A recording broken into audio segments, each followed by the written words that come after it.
Voilà, ce que nous allons rentrer en matière avec.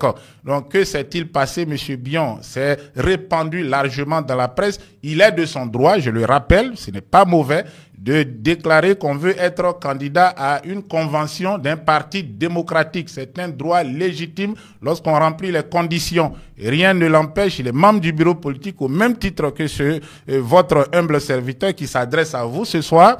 Donc, il peut faire acte de candidature. Si sa candidature est retenue par les congressistes ou les conventionnés ou les conventionnistes, alors il va représenter le parti, il va porter donc les aspirations du parti. Mais si sa candidature n'est pas acceptée, il doit rentrer dans les rangs. Mais une chose, c'est que M. Bion a commencé à se répandre dans la presse pour vilipender, pour dénigrer l'équipe dirigeante du PDCI-RDA qu'il qualifie d'amateur. Il rame à contre-courant de l'unité du parti et surtout, il rame à contre-courant des intérêts du parti. On a l'impression que quelqu'un donc qui est fâché fait du sabotage. Les actes de M. Bion s'apparentent à du sabotage interne au sein du PDCI-RDA depuis dans les obsèques du président Arikona Bédié. Bion pose des actes avant même les obsèques. Pendant le congrès électif, il a posé des actes et fait des déclarations sur les plateaux de télévision tant en Côte d'Ivoire qu'à l'étranger. Il continue et il s'est même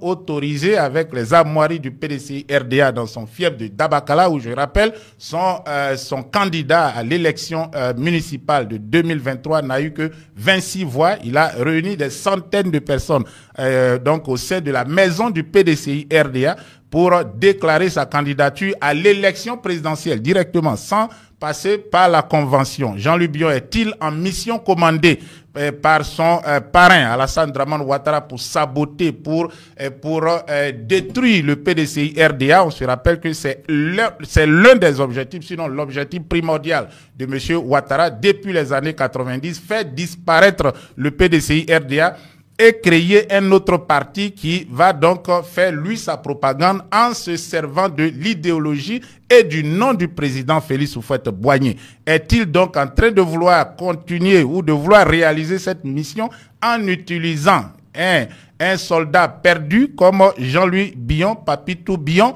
La question se pose. Donc, les dernières sorties de M. Bion n'ont pas du tout plu au niveau donc du secrétariat exécutif. Jusque-là, c'était des militants qui s'en plaignaient sur les réseaux sociaux et d'autres disaient, bon, il est dans ses droits, il faut le laisser, qu'on aille à la convention. J'appelle M. Bion, réclame à tue-tête avec ses partisans des choses qui aujourd'hui ne sont pas prévues dans les tests du PDCI-RDA. Il réclame la convocation d'un bureau politique pendant que en Côte d'Ivoire, ce qui était donc à l'ordre des journaux télévisés, donc de l'actualité, c'était la RLE, la révision de la liste électorale. On en parlera aussi ce soir. Deuxième point, M. Bion réclame un congrès ordinaire. Le congrès était censé se tenir en octobre 2023. Le président Bédié est mort 2 mois avant, le 1er août 2023.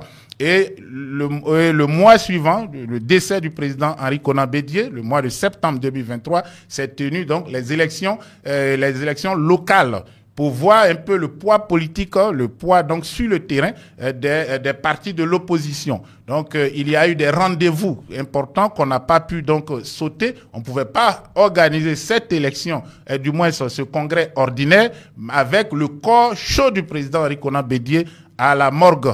Et puis on ne pouvait pas non plus organiser cette élection pendant qu'on devait organiser pendant ce congrès, pendant qu'on était censé se préparer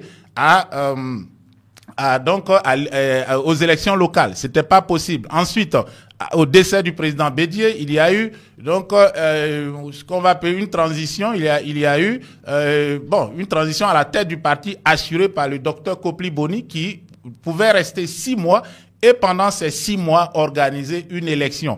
Un président provisoire, un président qui a su l'intérim, peut-il organiser un congrès ordinaire? La question aussi se posait juridiquement, mais aussi moralement, politiquement. Pendant que le corps du président était à la morgue, devait-on aller se battre, s'entre-déchirer pour faire plaisir au RDA qui, je rappelle, et vous vous en souvenez, a fait pied mais pour empêcher la tenue de ce congrès ordinaire en instrumentant donc des pseudo-militants du parti, certains de la fédération de Yopougon, en instrumentalisant aussi, en instrumentalisant la justice qui est aux ordres, cette justice qui aujourd'hui poursuit les opposants politiques en Côte d'Ivoire. Tous les jours, il y a des arrestations, il y a des procès donc des pseudo-procès d'atteinte à la sûreté de l'État, de coup d'État, etc. Mais ces personnes sont allées mettre l'avenir du parti qui a eu l'indépendance de la Côte d'Ivoire, qui a développé la Côte d'Ivoire dans les mains de cette justice aux ordres. Quel est réellement l'objectif de ces personnes? C'est la question. Donc, M. Bion réclame congrès, il réclame aussi un bureau politique, il réclame à tue-tête la convention, il n'est pas sur le terrain pour des opérations telles que la révision de la liste électorale, telles que le renforcement des capacités du PDCI-RDA, telles que le renforcement de la cohésion au sein du parti, telles que aussi ce qu'on va dire l'occupation même du terrain, c'est-à-dire des actes qui peuvent faire rêver cette jeunesse. Parce qu'en Côte d'Ivoire aujourd'hui, la plus grande partie de la population, c'est la jeunesse. Ce ne sont pas des personnes donc qui ont connu, je peux dire, toute l'histoire politique de la Côte d'Ivoire. Ce sont des jeunes qui ont souvent moins de 30 ans, moins de 20 ans et qui n'ont rien connu des crises successives qui se sont déroulées en Côte d'Ivoire, qui veulent du sang nouveau, qui veulent du renouveau, qui veulent des personnes qui apportent des solutions à leurs problèmes, qui sont le chômage, le chômage surtout, donc le manque de perspective, le manque donc de ressources pour pouvoir réaliser leur projet de vie. Aujourd'hui, à 40 ans en Côte d'Ivoire, on ne peut pas se marier parce qu'on n'a pas un travail, on n'a pas d'argent.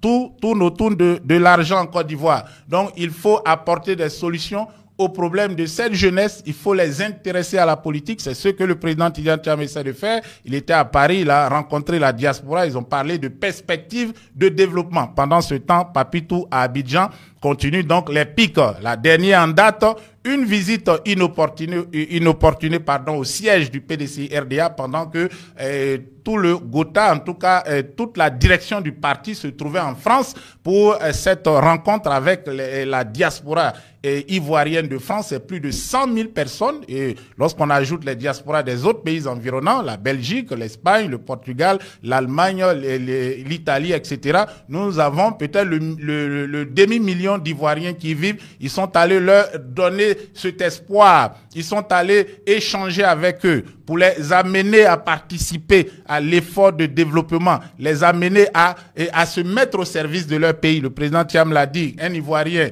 en Allemagne, c'est 80 millions plus 1. Il y a déjà 80 millions d'Allemands. Un Ivoirien en Allemagne ne servira pas à grand-chose, mais il sera utile en Côte d'Ivoire. C'est cela le message d'espoir dont nous avons besoin actuellement. Et pendant que ils étaient donc en mission, M. Bion, qui avait été rappelé à l'ordre par tout le secrétariat exécutif, est apparu. Vous voyez ces images, la tête baissée, voilà, tout en but au siège donc du PDCI-RDA pour faire de la figuration, donc au sein donc de cette maison historique, cette maison d'où sont parties de très grandes décisions qui ont changé l'histoire de la Côte d'Ivoire et qui ont changé l'histoire même de l'Afrique de l'Ouest.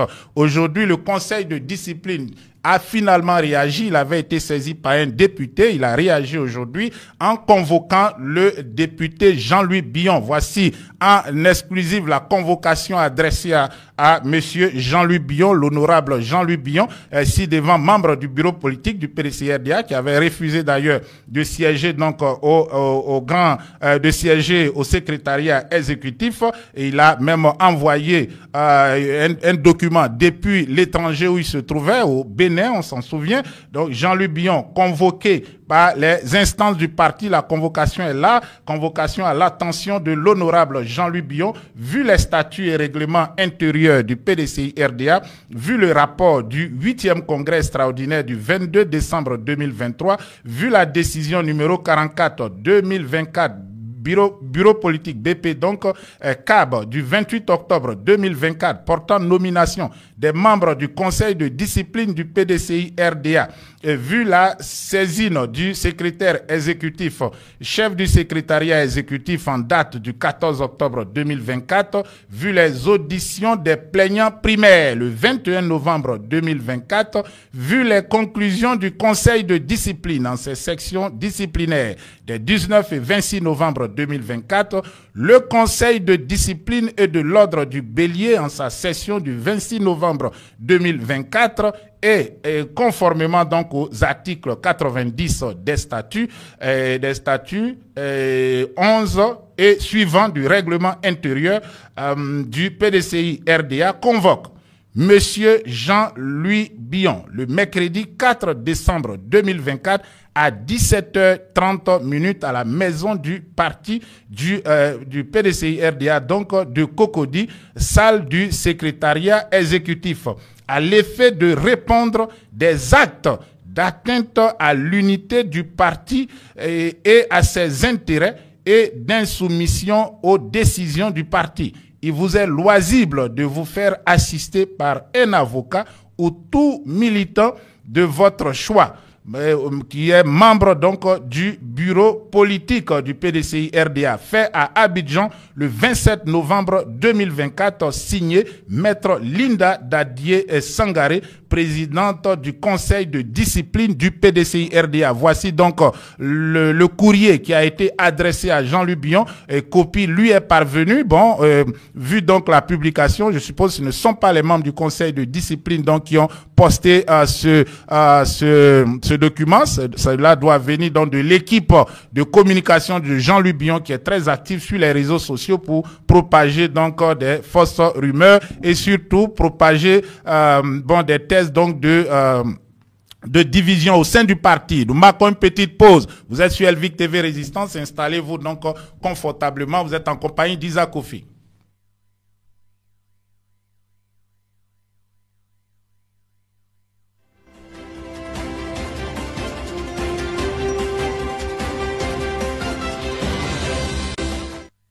Voilà, j'aimerais avant de continuer dire merci à mon frère GKN200 que vous connaissez chaque fois que nous sommes en direct et qu'il est là, qu'il apparaît. Bon, maintenant vous voyez où il y a le feu là, le feu du Bitcoin, ça. GKND 3000 à l'instant même vient de faire comme tous les jours, supporter, soutenir Elvic TV Résistant, des dons sur multiples plateformes. D'abord ici sur la plateforme YouTube, c'est $25 US, 20 pounds britanniques donc pour soutenir Elvic. Et puis sur le PayPal, on va d'ailleurs partager tout à l'heure, voilà, notre compte PayPal. Donc sur le PayPal, c'est 50 € donc pour soutenir aussi Elvic TV. Voilà, donc voici un frère qui tous les soirs il est présent et il fait beaucoup d'efforts pour que nous puissions travailler dans les bonnes conditions, et il n'est jamais venu donc essayer d'influer sur notre ligne éditoriale, nous indiquer ce que nous devons faire. C'est ce que nous souhaitons. Nous nous battons pour notre pays. On peut avoir des points de vue, un point de vue donc c'est plus notre position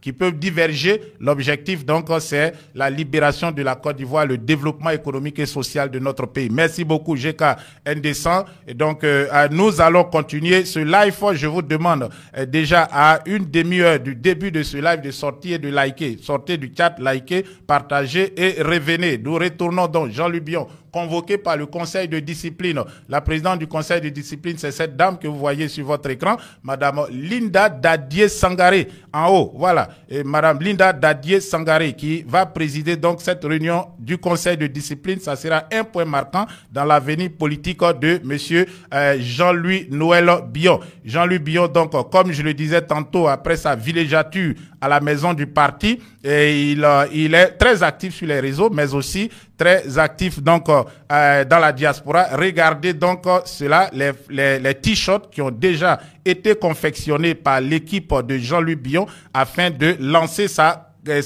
candidature. Voici donc des actes anti-union, de ce dont il est accusé aujourd'hui, des actes de sabotage pendant que le parti travaille à l'unité et lui travaille donc à ses intérêts personnels.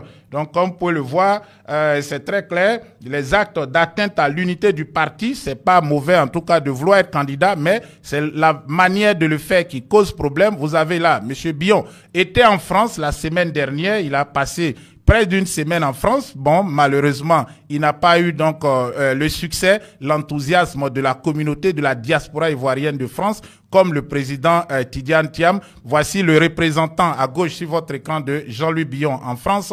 Il a animé donc des panels là-bas et déjà, comme je le disais tantôt, des t-shirts sont déjà préparés à son effigie au lancement donc de sa candidature. On voit aussi là des écharpes, etc. Donc des gadgets, des merchandising sont déjà préparés donc pour lancer la campagne de Jean-Louis Billon. La campagne, en tout cas dans la diaspora de Jean-Louis Billon, ça peut-être que vous l'ignorez, donc c'est une information breaking news. La campagne donc dans la diaspora de Jean-Louis Billon sera lancée le 21 décembre 2024. Jean-Louis Billon qui copie un peu aussi ce que le président Tidiane Thiam a fait. Donc il a pris rendez-vous après cette première visite en France, donc dans les activités pour défendre uniquement que son parti. Voilà, Jean-Louis Billon sera donc face à la diaspora de France le samedi 21 décembre 2024. Nous sommes déjà à la veille donc des fêtes de fin d'année de Noël. Jean-Louis Billon a pris rendez-vous avec les Ivoiriens de la diaspora de 14h à 17h à l'hôtel Mercure, Paris 19 Philharmonie à la Villette. Voilà, à l'avenue Jean Jaurès. Donc voici quelqu'un qui est donc en train de défendre ses intérêts personnels, qui prépare activement une candidature politique pendant qu'il se fait passer pour militant donc du PDCI RDA et critique le PDCI RDA et sabote et puis surtout dénigre les décisions prises par le PDCI RDA. On voit donc les sbires de M. Billon, ceux qui ont décidé donc d'aller contre l'unité du parti. On voit là un de ces sbires, bon, le nom est parti, je crois, un certain Da, qui est très actif sur des plateformes donc de communication numérique afin de faire la promotion de M. Billon, ce qui n'est pas mauvais. C'est la façon de le faire et surtout les attaques répétées et injustifiées contre la direction du parti. La direction du parti, on s'en souvient, avait au cours donc de l'élection du nouveau président essayé donc de créer ce qu'on appelle l'unité dans le parti. On voit ici Jean-Louis Billon et le président actuel du PDCI, son excellent Cheikh Tidiane Thiam, se retrouver sur invitation du vice-président du parti, du doyen, monsieur Noël Akossi Bendio. C'était pour s'entendre. Billon faisait déjà des déclarations intempestives à tout va et pour dénigrer donc la direction du PDCI RDA, mais aussi dénigrer le candidat Cheikh Tidiane Thiam. Billon ne remplissait pas les conditions les 10 années, donc les conditions d'éligibilité, à la présidence du PDCI RDA, mais il était tous les jours sur des plateaux attaquant donc le candidat Cheikh Tidiane Thiam, qui, on se rappelle, est membre du bureau politique depuis la fin des années 90. Il avait été ministre à l'époque dans le gouvernement du président Ikoro Bédié et il n'a jamais caché donc son attachement au PDCI RDA, un attachement profond qui vient de très loin, depuis les années 40. En 1945, son grand-père a participé à la création du syndicat agricole africain et ensuite à la création du PDCI RDA. Donc Jean-Louis Billon est donc dans ce qu'on peut appeler le vuvuzela depuis très longtemps. Est-ce que cela va prendre fin bientôt avec donc cette convocation du Conseil de discipline? Quelle décision sera prise à son encontre par le Conseil de discipline? Je parlais aussi donc des liens séculaires qui lient la famille Billon à la famille Ouattara. On voit Dominique Nouvian-Foloro Ouattara ici sur cette image avec le fils de Jean-Louis Billon qui se dit magicien, qui fait donc des tours de magie là pour plaire un peu à Dominique Nouvian, la reine de Bernie, la reine de Côte d'Ivoire, celle qui gère donc les ressources réelles de ce pays, celle qui dilapide, celle qui pille, celle qui décide qui vit, qui non, qui doit gagner l'argent et qui non, celle qui entretient les influenceuses, qui distrait donc la jeunesse ivoirienne. Vous êtes sur Elvic.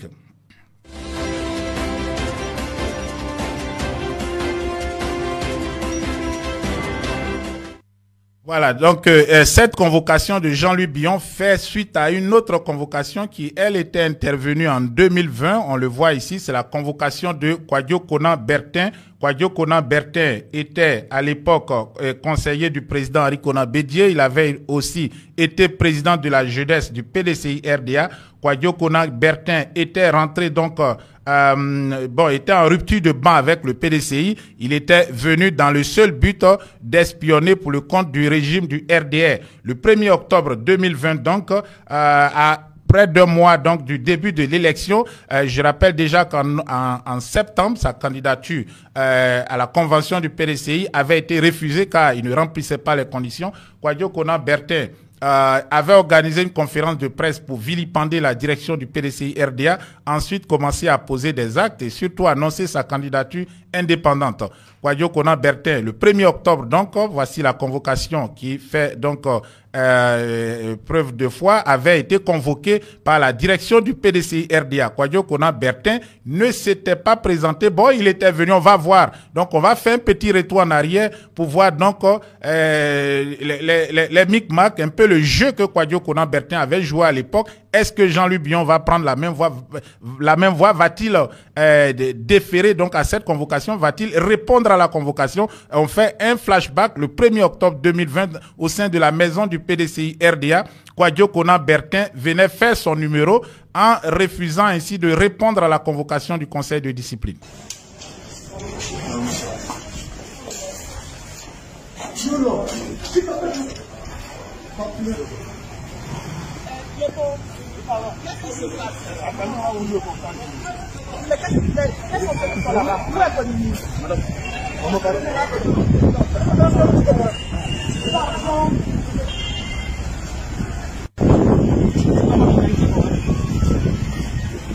C'est ça aussi qui me correspond, je connais ici. Moi j'aime ça. Je ne viens pas dans ce esprit. Je n'en veux pas demander au PDCI RDA. Mais si vous ne l'avez pas de bien, si vous me laissez me compte ici, et bien ma sécurité aussi. Je te donne la garantie. Très bien. Je te donne la garantie. Très bien. Je te donne la garantie. Moi, je te donne la garantie. Je lui ai dit à l'adjudant, je lui ai dit que KKB, c'est sa maison. Bon, il n'a pas monté, il n'a pas monté. Bon, non, on est sorti, on sort. Alors.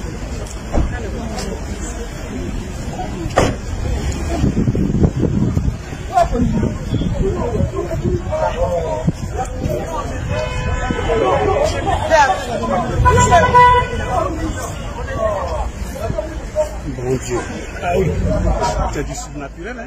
Voilà, le 1er octobre 2020, donc, monsieur KKB, Kwadwo Konan Bertin, conseiller donc du président Henri Konan Bédié, il avait été nommé conseiller, juste sur la volée pour lui accorder ce pardon après son retour au PDCI RDA. Il était en rupture de ban depuis 2016 après donc après l'élection législative perdue, après aussi après donc le vote de la nouvelle constitution par référendum, et Kwadwo Konan Bertin avait été suspendu du PDCI RDA, et comme bien d'autres qui s'étaient donc opposés à cela, opposés aussi à l'appel de Daoukro du président Henri Konan Bédié, qui avait posé des actes hostiles aussi au parti. Kwadwo Konan Bertin était réapparu subitement en 2020.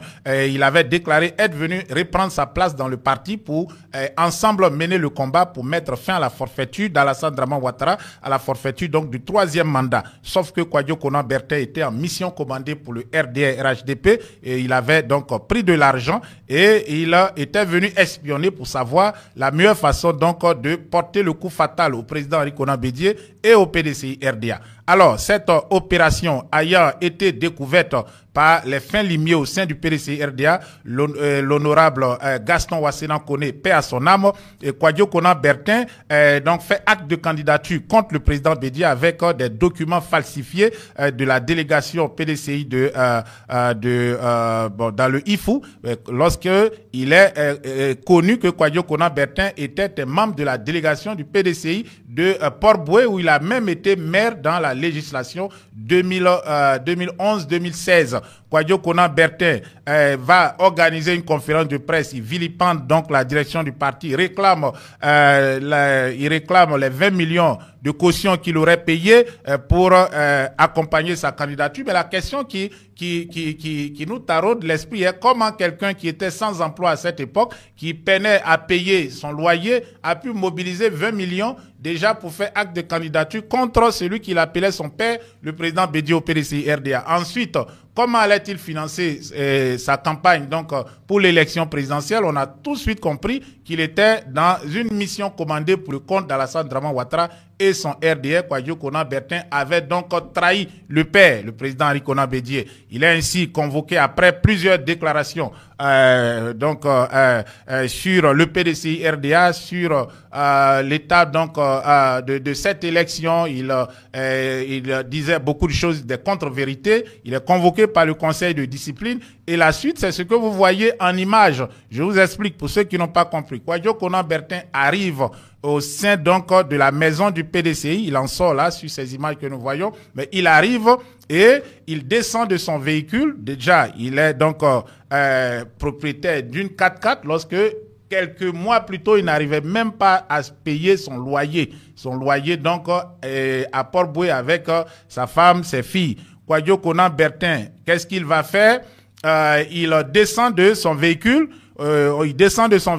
Et ensuite, peut-être qu'on peut revoir l'image au début pour commenter ensemble. Donc, Kwadjo Konan, ça c'est la sortie. Donc, on va juste, Donc, il arrive, il descend de son véhicule. Il fait semblant d'aller rentrer dans la salle, donc, des pas perdus de la maison du PDCI RDA. Et puis, il fait demi-tour. Vous le voyez, il fait demi-tour. Et il va maintenant aller, la voiture se met en position de sortie, le portail est fermé, donc il va aller donc s'incruster dans sa voiture pour sortir. Il est accompagné aussi de ses sbires. Alors que il parle avec le service de sécurité du parti. Est-ce une opération je peux dire politique, du marketing politique pour montrer le PDCI comme un parti violent? Avait-il vraiment peur? Était-il dans de la manigance? Mais il prétend qu'il n'était pas en sécurité au sein de la maison du parti. Il ne pouvait pas rentrer à l'intérieur parce qu'il aurait été violenté, agressé par les jeunes du PDCI. Et là, vous voyez le chef donc de la sécurité du PDCI qui lui donne des assurances, qui lui dit que monsieur, vous n'avez rien à craindre. Vous devez venir tranquillement et répondre à la convocation. Il n'y a pas ici de violence. Le PDCI est un parti de paix, un parti qui a toujours œuvré pour la paix. Kwadjo Konan Bertin se dit non, il ne peut pas aller parce que sa sécurité n'est pas garantie. Alors il va sortir, on voit donc là, il se dirige à la sortie, le portail est ouvert, on voit la sécurité qui est là, ceux qui l'accompagnent aussi, qui ont sûrement garé leur véhicule dehors, et lui avait voulu rentrer à l'intérieur de la maison du parti avec son véhicule. Donc Kwadjo Konan Bertin disparaît ainsi le 1er octobre 2020 de la maison du parti, la maison du PDCI RDA. Il ne va plus jamais y mettre donc les pieds. Ça fait 4 ans donc que celui qu'on appelle communément Kakabe ou encore Tonton Acheke est sorti donc de la maison du PDCI. En tout cas, son opération d'infiltration, de traîtrise a été donc, je peux dire, détectée et mise à nu. Alors, il est rentré 1 mois plus tard. Kwadjo Konan Bertin sera candidat contre Alassane Draman Ouattara. Il sera le candidat, le challenger principal pour valider le 3e mandat illégal et anticonstitutionnel d'Alassane Draman Ouattara.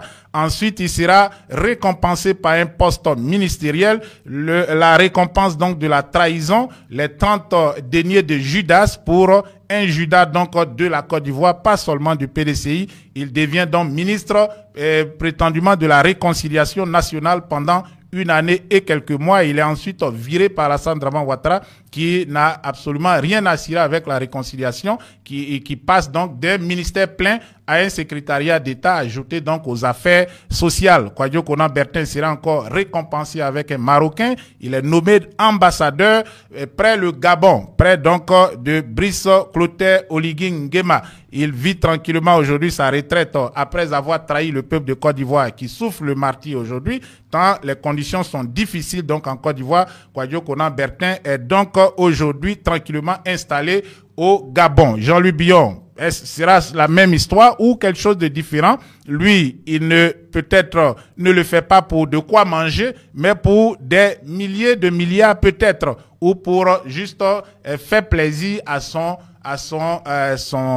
parrain, monsieur Alassane Dramane Ouattara. Voici un peu donc ce qui se passe. On revient tout à l'heure au standard. Bon, vous allez pouvoir vous exprimer. Et l'autre question, c'est le code, disons la liste, la révision de la liste électorale. La question qui intéresse donc actuellement, qui n'est pas donc à l'ordre du jour de ces personnes, Jean-Luc Billon, etc. et tous ceux et toutes celles aussi qui veulent donc la division aujourd'hui de l'opposition afin de permettre à Alassane Dramane Ouattara d'être plus fort, de le renforcer. C'est le même Ouattara qui disait, en 1995, dans un journal proche de son parti, Ado persiste et signe, le code électoral est un obstacle à ma candidature et c'est injuste. Mais le code électoral était bel et bien une expression de la volonté populaire à l'époque. Et puis, il faut le voir toujours dans cette même attitude. On le voit, vous avez le titre du journal Le Matin. Je ne sais pas avec quel bord donc penche ce journal, mais il nous alerte de quelque chose. Des délégués mijotent un coup fumant contre Tidiane Thiam à 11 mois de la présidentielle 2025. Le titre est très révélateur. À l'offensive, Billon organise ses troupes pour gagner la convention. C'est très clair. PDCI, à 11 mois de la présidentielle 2025, des délégués mijotent un coup fumant contre Thiam à l'offensive. Billon organise ses troupes pour gagner donc la convention. Donc il y a un plan commun aujourd'hui qui est en marche entre des personnes telles que monsieur Jean-Luc Billon et puis le pouvoir RDR en place et la commission électorale indépendante. Est-ce que c'est, je peux dire, la découverte de ce plan qui envoie le conseil de discipline à accélérer les choses? Jean-Luc Billon sera-t-il suspendu du PDCI RDA pour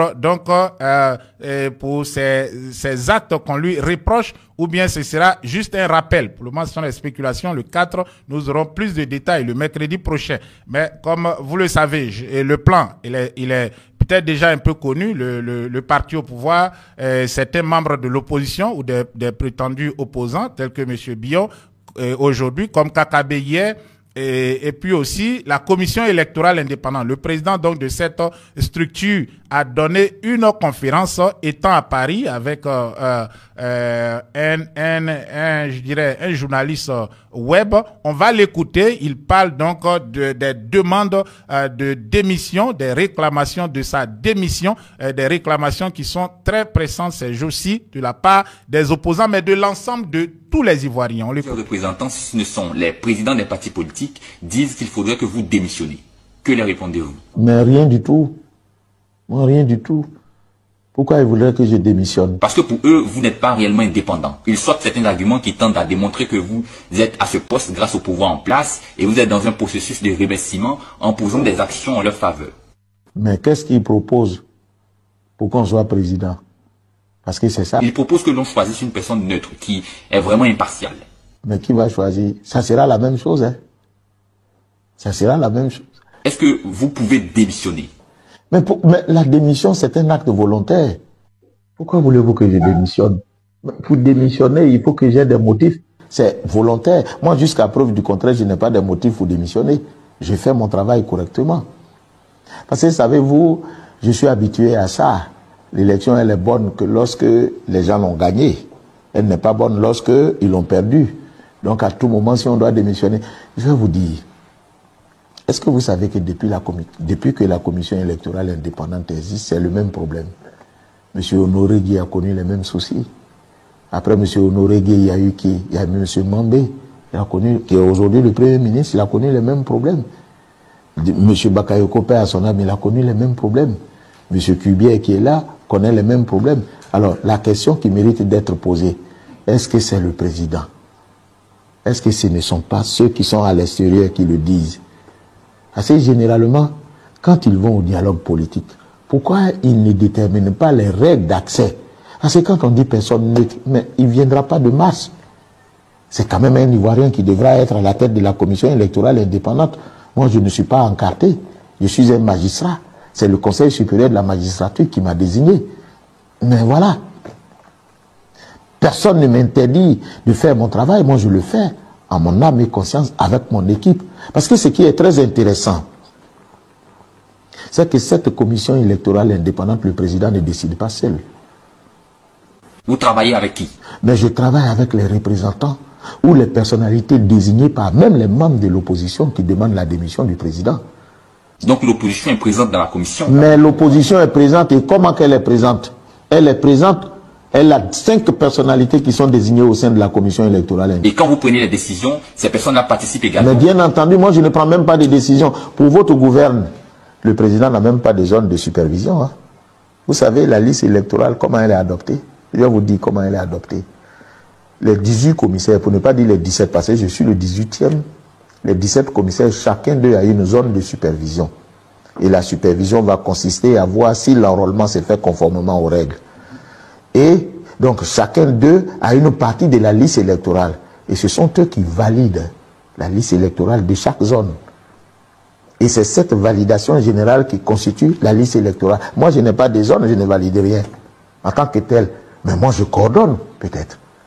Donc, pour vous dire qu'en réalité, on s'en prend au président parce que tout simplement, on cherche un bouc émissaire. Ils savent bien que la commission, le président n'a pas plus de voix qu'un autre commissaire. Ça, c'est très important à le signaler. Plusieurs représentants, si ce ne sont les présidents des partis politiques, disent qu'il faudrait que vous démissionnez. Que leur répondez-vous? Mais rien du tout. On est mouton d'ado. On est mouton pion d'ado. Ceux qui disent qu'on se comporte comme des moutons, moi je dis on est mouton pion derrière nous. Est-ce que vous êtes d'accord d'être mouton? Oui?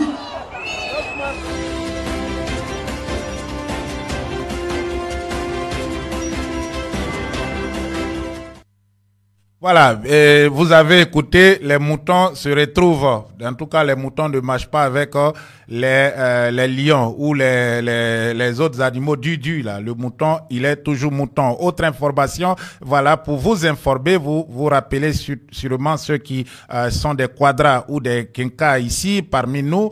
Cet homme sur la photo, Prince Yomi Johnson, ancien chef de guerre du Libéria, sénateur actuellement, où il était jusque-là sénateur du comté de Nimba, le comté d'origine de Charles Ganki Taylor, qui fut aussi président de la République et chef donc rebelle. Prince Yomi Johnson, qui, on s'en souvient, dans les années 90, était le protagoniste d'une vidéo qui a largement circulé en Afrique de l'Ouest, où il ordonnait en sirotant une bière l'exécution, la mutilation de l'ancien président Samuel Kanyendo, est mort aujourd'hui dans un hôpital de Monrovia au Libéria à l'âge de 72 ans. Il avait été victime un peu plus tôt d'un AVC, d'une crise cardiaque, et transporté dans cet hôpital. Il a rendu l'âme. C'est donc une histoire du Libéria, ou je dirais, une partie de l'histoire du Libéria qui se ferme avec la mort de Prince Yomi Johnson, et aussi l'incarcération de Charles Taylor, qui est condamné à plus de 50 ans de prison. Le Libéria va-t-il finalement connaître la paix? Les parents de Samuel Doe, brutalement assassinés par ce chef de guerre, vont-ils peut-être enfin faire leur deuil? En tout cas, c'est la consternation à Monrovia et dans tout le Libéria. C'est une information, en tout cas, pour vous tenir informés. Comme on le dit, chacun marque son époque, et après son époque va rendre compte devant le Seigneur. Donc, posons des actes qui soient utiles à la société. Posons des actes donc dont nous serons fiers une fois devant notre Créateur. Vous êtes sur Elvic TV Résistance, 23h27, jeudi 28 novembre 2024, en compagnie d'Isaac Kofi depuis nos studios. Nous allons tout à l'heure passer à l'appel sur Actualité. Vous pourrez donc commenter la nouvelle de ce soir. C'est la convocation, en tout cas, par le conseil de discipline du PDCI RDA de Jean-Louis Eugène Billon, et si devant cadre du PDCI RDA pour activité anti-parti. Il est convoqué le 4 décembre dernier. Quelle est votre opinion sur cette convocation? Est-ce que M. Billon sera sanctionné? Est-ce que vous pensez que la décision est utile? Bienvenue à vous. Vous pouvez donc appeler au numéro de téléphone qui apparaît sur votre écran, le plus 223 71 07 20 83.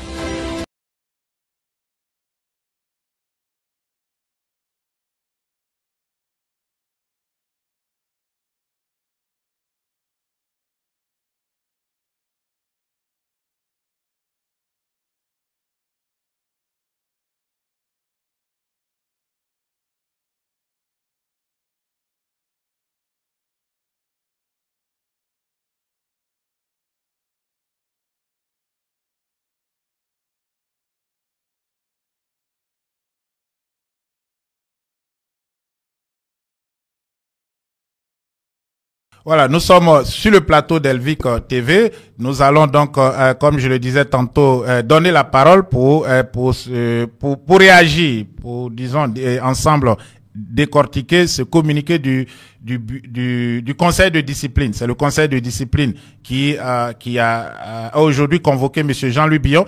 Voilà, donc j'attends les appels. Voilà, vous êtes militant du PDCI RDA, vous êtes au bon endroit, vous êtes ivoirien. Votre opinion est libre, je le rappelle ici. On n'oriente pas les débats, on ne demande pas à quelqu'un de dire telle ou telle chose. Donc, vous êtes libre de vos opinions. Jean-Louis Billon a aussi prévu le 21 décembre prochain à Paris une rencontre avec la diaspora, un peu comme s'il était dans une sorte de concurrence avec le président actuel du PDCI RDA. Bonsoir, bienvenue. Vous êtes au standard, vous êtes sur Elvic TV, 23h30. D'entrée de jeu, la décision, comment est-ce que vous la valorisez? Est-ce une bonne décision qui va renforcer la cohésion au sein du parti ou en même temps régler un problème une fois pour toutes, ou bien ça va encore plus diviser le parti? Quelle est votre opinion sur cette décision donc du Conseil de discipline de convoquer Jean-Louis Billon? Oui, bonsoir frère Isaac. Merci de passer la parole.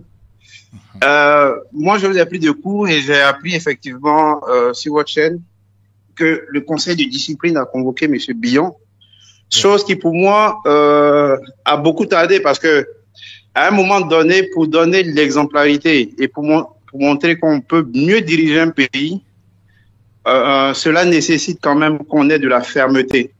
C'est vrai qu'on peut ne pas aimer le pouvoir en place parce que on est tous victimes de ce qui se passe en Côte d'Ivoire. Mais s'il y a quelque chose que le RHDPC fait, c'est qu'ils sont parfois faibles. Et au PDC, on a tellement laissé les choses jouer qu'à un moment donné, quand le président Bédier est enfermé, encerclé chez lui, on a l'impression que c'est normal, mais tout simplement parce que les gens n'ont pas fait le job et on ne peut pas les démettre de leur fonction, ou du moins quand il y a une certaine insubordination, on ne frappe pas fort et ce n'est pas bien. C'est un peu comme dans une entreprise, c'est un peu comme dans une famille, c'est un peu comme, voilà, la hiérarchie doit pouvoir taper quand c'est pas bon. Voilà, ils se sont laissés un peu dans des attitudes assez, on va pas dire liberticides, mais parfois même liberticides parce que après, ça entrave quand même la réputation du parti. Donc, pour moi, c'est bon. Mais maintenant, pour répondre à votre question, je ne pense pas que cette attitude-là va diviser. Bien au contraire, cette attitude va encore plus rassembler. Parce que vous savez, il y a des personnes qui, à un moment donné, lorsque vous les enlevez dans vos pattes, ça amène encore plus de monde. Aujourd'hui, le PDCI n'a pas seulement besoin que des... Voilà. Le PDCI n'a pas seulement besoin que de partisans, ils ont besoin aussi de sympathisants. Moi, je le dis toujours, je suis sympathisant du PDCI. Ma famille est PDCI, mes parents sont PDCI, mais je suis sympathisant. Pourquoi? Parce que quand je regarde la carrure de l'homme, quand je regarde le staff technique, je vais vous donner un exemple qui est banal et simple. Hein. Quand comment on appelle, le président Tidiane Thiam arrive, son SE, c'est quelqu'un qui est de Port-Boué. C'est-à-dire que quand tu le regardes, c'est pas quelqu'un qui a fréquenté avec le président Tidiane Thiam, c'est pas quelqu'un avec qui ils ont fait des 400 coups qu'il prend. Exactement. Il prend quelqu'un qui est travailleur, quelqu'un qui a mobilisé les troupes au niveau de Port-Boué. Quand on sait que le pouvoir en place ne voulait pas laisser cette commune, il prend ce gars et il le met comme son SE. Mais qu'est-ce que les Ivoiriens n'ont pas dit? Non, le pouvoir va être fragilisé, capitaine Courage n'est pas là, il faut prendre les doyens. Aujourd'hui, ça ne paye plus. C'est une autre dynamique. Nous sommes dans une nouvelle ère. Pour moi, ceux qui ne veulent pas travailler, autant les dégager. Je vais vous donner un exemple simple. Quand quelqu'un porte la tenue du PDCI et RDA, l'armoirie du PDCI RDA, et va dans un siège à Dabakala, pas dans un siège, mais dans un des bureaux du PDCI RDA à Dabakala, et qui se comporte de la sorte, mais tandis que les enrôlements, inviter les jeunes à l'enrôlement, ça ne l'intéresse pas, mais ce dernier, on doit le sanctionner. Et parfois, il entend des personnes dire non, c'est pas le moment de se diviser. C'est vrai que le président Thiam a dit que quand on va ensemble, on n'est pas sûr de gagner, donc diviser, on va perdre. Lui, c'est un discours de rassembleur. C'est un sage. Il prend la posture, la carrure d'un président de parti. Mais sérieusement, je vous cache pas, il y a des personnes, en les enlevant, ça va apporter beaucoup de sympathisants au PDCI-RDA. Parce que je vais vous dire que plus de une personnalité comme Billon, qui à Dabakala n'a pas pu créer de la richesse, une personnalité comme Billon, moi j'ai vu à Dabakala où il faisait un don de fondation, sa femme et lui, ils ont fait un don à une école pour... Excusez-moi, je n'ai pas dit que c'est pathétique, mais vu le nombre de milliards brassés par SIPH, le nombre de milliards brassés par SAPH, par PALMSI, par Sania, tout le groupe SIFCA, qui est quand même le gros employeur, pour moi, c'est peanuts, c'est pas grand-chose. Donc, on peut vraiment s'en séparer sans que ça ne crée vraiment d'incidents majeurs. Et sur votre chaîne, je vous l'ai dit la dernière fois, ça peut faire mal à plusieurs personnes qui nous écoutent sur la chaîne, mais les gens ne savent pas. C'est-à-dire que aujourd'hui, le VEP Baoulé, le VEP Baoulé, on va dire, c'est la masse même du corps électoral. Parce que quand vous prenez les nordistes, il y a les Sénoufos, il y a les Maouka, il y a les Odineka, et tous ceux-là sont subdivisés. Mais quand vous prenez, je prends d'abord le camp Baoulé, si on veut regarder par peuple, parce que très souvent, on a raconté des bêtises qui sont devenues des vérités, en disant les nordistes sont nombreux. Non, si vous voulez fragmenter ethnie par ethnie, les Baoulés sont les plus nombreux. Peut-être que les gens ne savent pas, mais c'est une vérité. Plus de 4 600 000 Baoulés, environ 5 millions de Baoulés en Côte d'Ivoire. Voilà. Sans compter les Agnis aussi. Exactement. Et donc, très longtemps, les gens ont stigmatisé nos parents, on leur donnait de l'argent de sorte à ce qu'un monsieur comme Fanny devienne maire à Bouaké. Ben, je vous assure, frère Isaac, avec le travail que fait le président Tidiane Thiam, il n'y a pas de chance qu'il y ait un échec. Hier, j'ai écouté votre émission, je n'ai pas intervenu, mais j'ai entendu quelqu'un qui disait, c'était le doyen Charbonnel qui disait, lui, c'est qu'il prie pour ne pas que le président Tidiane Thiam soit empoisonné ou quoi. Moi, c'est juste ça. Sinon, le monsieur, il est présidentiable et bizarrement, tous les astres sont en train de se mettre en place pour que ce monsieur-là soit au pouvoir en 2025. On ne peut pas comprendre que dans un pays où des personnes, tant qu'ils ne sont pas présents, ils ne peuvent rien faire, tandis que quelqu'un, lui, il était ministre, l'a approuvé. On voit ce gars-là qui n'est pas ministre, il est comme on appelle, PDG de Crédit Suisse, il a prouvé. Lui, à toutes les étapes, il prouve. Or, vous, il faut être président avant de prouver. Mais moi, j'ai un problème avec ça. Soit à un moment donné, c'est nous, on n'est pas intelligent, ou bien c'est les autres qui ne comprennent pas. Mais quelqu'un prouve à tout moment. Vous, quand vous n'êtes pas au pouvoir, vous ne pouvez rien faire. La preuve, président Tidiane Thiam, il n'est pas encore président, mais il peut aller lutter pour dire on veut que la carte soit gratuite et c'est gratuit. Il se bat pour les meilleurs combats. C'est-à-dire qu'aujourd'hui, ceux qui arrivent à aujourd'hui enrôler même dans leur parti, comme le PPACI et autres, mais c'est grâce quelque part aussi au PDCI. Parce qu'il y a quelqu'un qui touche les questions essentielles. Et quand on parle, certains s'énervent. Hier, j'ai vu celui qui était un peu remonté contre vous au motif qu'on attaque le président Gbagbo. Ce n'est pas ça. On a un problème sur le fait que les gens ne sont pas factuels et qu'il veut faire perdre les élections à quelqu'un, à une figure phare et emblématique du pouvoir en place. Vous savez bien que celui qui est là aujourd'hui ne va jamais accepter que le président Gbagbo soit président. Mais pourquoi vous n'utilisez pas quelqu'un pour pouvoir être comme votre talon d'Achille, mais votre cheval de Troie, pour pouvoir accéder au pouvoir? Ça sera aussi, on ne va pas dire une vengeance, mais au moins chacun sera tranquille à son niveau. Gbagbo Laurent était en prison en 91 ou en 90 sous Alassane Ouattara. C'est qu'Alassane Ouattara l'a enfermé en 90-91. Ça ne l'a pas empêché de pactiser avec lui pour le Front républicain. Le même Alassane est venu mettre encore en prison votre leader en 2010. Bon, à un moment donné, moi j'ai un problème. Quand Tidiane Thiam devient vous votre ennemi, bon, aujourd'hui, on va pas parler vraiment du président Laurent Gbagbo, mais c'est juste pour dire que quand on a un champion, quand on a un leader, mais qui est incontestable sur tous les plans, à un moment donné, je pense que même quand on n'aime pas le lion, on doit pouvoir savoir qu'il est très rapide. C'est là que je vais m'arrêter pour ne pas monopoliser la parole, mais je suis convaincu que tous les astres, tout est en train de se délier. Je ne vais pas pronostiquer sur la vie des gens, mais tel que la dernière fois j'ai vu le président Gbagbo, tel que je vois le président Alassane Ouattara, jusqu'en 2025, je ne souhaite pas le mal, mais corporellement, ça ne va pas. On le voit. Et moi-même qui suis en train de vous parler, à l'époque, je me souviens bien, j'ai mon frère qui m'avait dit, non, il faut le président Bédié pour tenir encore. J'ai dit à mon petit frère, non, écoute, je suis d'accord avec ce que tu dis, mais le président Bédié ne tient pas. 2 ans ou 3 ans après, malheureusement, on a vu ce qui s'est passé. Et même si ça ne s'était pas produit, le président Bédié n'avait plus la force physique pour pouvoir gérer un pays. Il n'avait plus ça. Même si on voulait, il n'avait plus cette force, il n'avait plus cette vigueur-là. Donc, à un moment donné, que nous-mêmes aussi, on comprenne ça. Qu'on arrête d'exposer nos leaders qui n'ont plus cette capacité physique de gérer un pouvoir. Prendre l'exemple de Joe Biden. Hier, moi, j'ai écouté bien M. Maïga qui prenait l'exemple de Joe Biden. C'était bien beau. Mais Joe Biden a une santé. Joe Biden n'est pas allé faire 10 ans en prison. Donc, à un moment donné aussi, ça, il faut qu'on ait le courage de le dire. Parce que hier, quand il disait qu'il reconnaît que le président Gbagbo a affaibli, mais il a toujours cette vigueur d'esprit. La vigueur d'esprit, oui, c'est bien beau. Mais vous voyez, le monsieur, il a affaibli. Pour parler, il ne peut pas s'arrêter. Même si aujourd'hui, on veut faire une épreuve, est-ce qu'ils peuvent tourner dans les bureaux de vote comme le président Tidiane Thiam le fait? Non, ce n'est pas possible. C'est pas possible. Donc, frère Isaac, vraiment merci de m'avoir donné la parole. Je ne vais pas monopoliser. Merci. Que merci Dieu beaucoup, chef. Oui. Voilà, que Dieu bénisse les Ivoiriens. Et c'était ma petite contribution. Et j'invite aussi tous ceux qui écoutent cette chaîne à y participer, même si c'est 2 €, 3 €. Je ne suis pas le bon exemple parce que je n'en ai pas encore fait, mais je le ferai très bientôt. Bon, qu'ils s'abonnent s'ils veulent. Et sans vouloir aussi couper notre liberté donc d'expression, je rappelle, les opinions sont libres.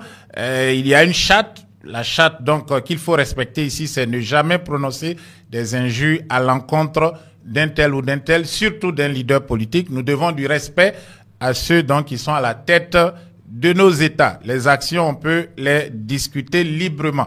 Voilà, vous êtes sur Elvic TV. Oui. Ce que le frère dit est très bon. Madame Marie-Thérèse Athiou dit que ce qui se passe au PDCI, c'est un différend qui peut se régler à l'amiable sans passer par avocat interposé. Voilà, je rappelle que le conseil de discipline permet à M. Bion de venir avec son avocat. Mais est-ce qu'il n'y a pas eu de tentatives pour régler ce problème depuis 2023? Ça fait 1 an que Jean-Luc Bion est dans la défiance au PDCI RDA, aux aînés qui ont tenté de le raisonner, qui ont tenté de lui faire comprendre donc la nouvelle dynamique, comme disait Laurent Dona-Fologo, ancien secrétaire général du PDCI RDA. La politique, c'est la saine appréciation des réalités du moment. Quelles sont les réalités du moment politique en Côte d'Ivoire? C'est ça, la vraie question. Est-ce que M. Bion en est conscient ou pense à ses intérêts personnels? C'est aussi une des questions. Je rappelle qu'il est attendu à Paris pour le lancement de sa campagne internationale pour 2025, à l'entrée, à l'orée donc de 2025. Vous êtes sur Elvic TV, l'antenne est ouverte, vous pouvez donc intervenir en appelant au numéro de téléphone qui apparaît sur votre écran, le plus 223 71 07 20 83. Voilà, vous êtes le bienvenu sur Elvic TV Résistance.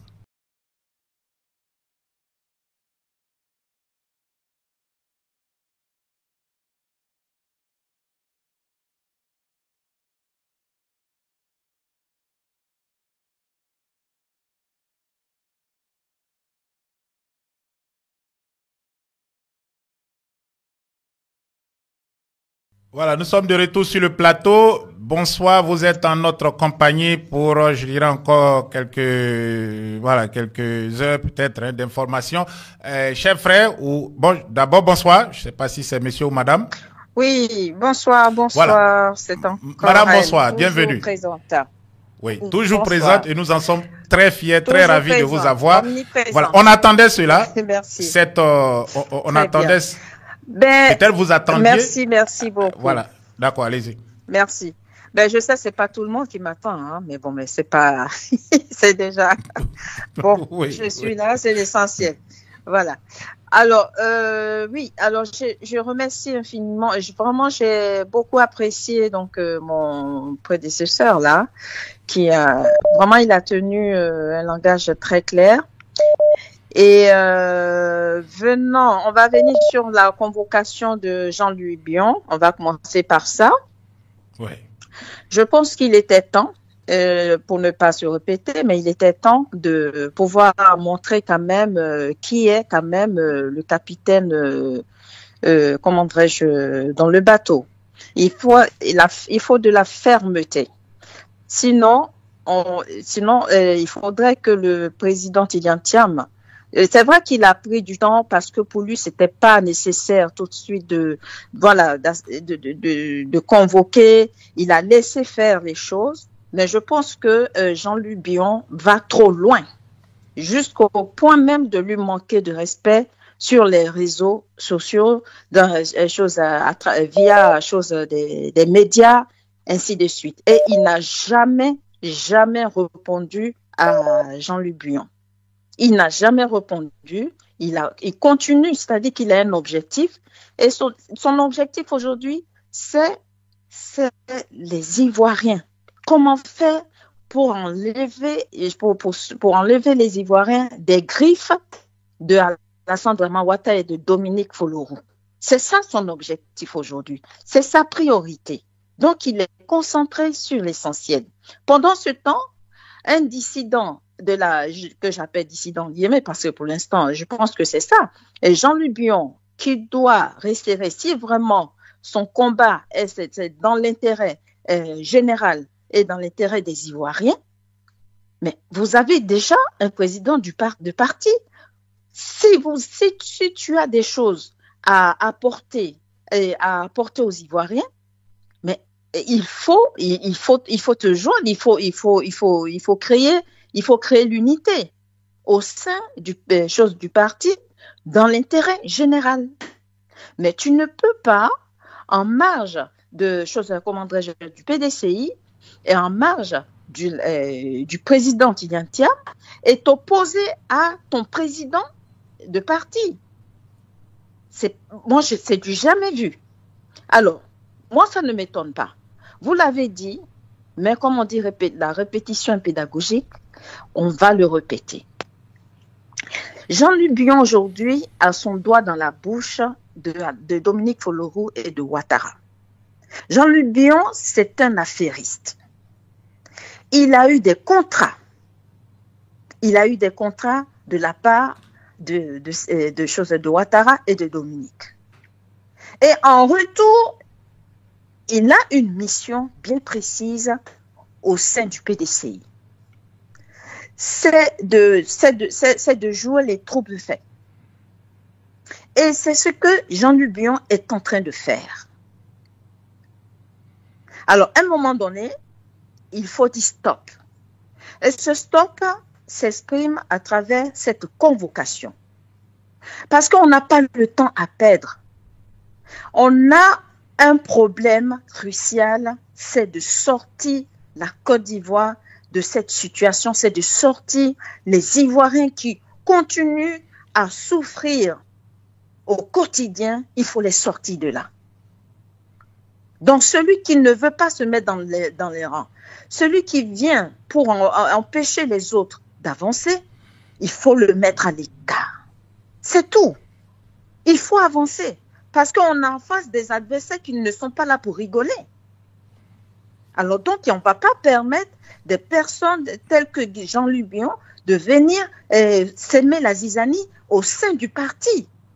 On a l'impression que c'est une haine, jalousie. Il est là, il bouillonne, il fait ça, il veut rencontrer. Mais attends, les Ivoiriens ne sont pas bêtes. Avec toutes ces difficultés que les Ivoiriens ont traversées, vous n'allez pas venir leur faire avaler n'importe quoi. C'est pas possible. Donc, on attend Jean-Luc Bion oui, madame. À la diaspora. Voilà, j'ai une question pour vous. J'ai une question. Oui. S'il vous plaît, une question pour vous. On a monsieur André Begré qui le dit, donc peut-être beaucoup d'autres personnes qui le pensent. Il dit ceci: la candidature de Bion, de monsieur Jean-Luc Bion, est un piège tendu au PDCI RDA. Si c'est mal géré, il saisira la justice qui tranchera pour l'imposer au PDCI. Dès lors, il va amplifier les actions subversives contre le PDCI RDA. Est-ce qu'il y a un plan entre le RDA, on voit la proximité donc de la famille Ouattara, on le voit à travers ces images, et la famille Bion. Est-ce qu'il y a un plan commun en marche qui a été concocté, préparé, et on veut pousser le PDCI à l'erreur pour faire intervenir la justice au sein de ce parti, pour le casser à quelques mois de l'élection présidentielle. Et surtout, lorsqu'on voit les succès que M. Thiam est en train de remporter tant en Côte d'Ivoire qu'à l'international, on l'a vu à Paris, il sera aussi aux États-Unis très bientôt, on veut peut-être le déposséder de cet instrument politique qui est le PDCI RDA,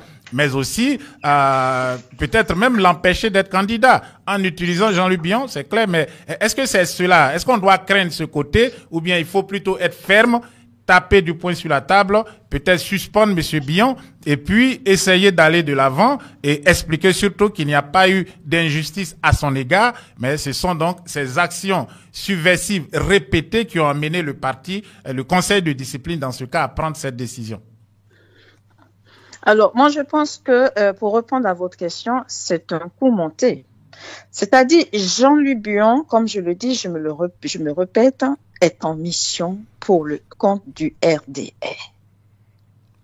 Et le fait, comment, si toi, tu fais partie d'un parti pour faire du pléonasme, hein, tu fais partie d'un parti.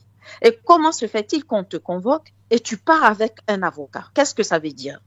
C'est-à-dire que il va faire diversion pour essayer de mettre les bâtons dans les roues au président Tiviantiam pendant la campagne, parce que il aura la campagne et pendant ce temps, il y a aussi des instructions en justice parce que il aurait été peut-être exclu, donc ça va faire diversion pour essayer d'affaiblir la dynamique.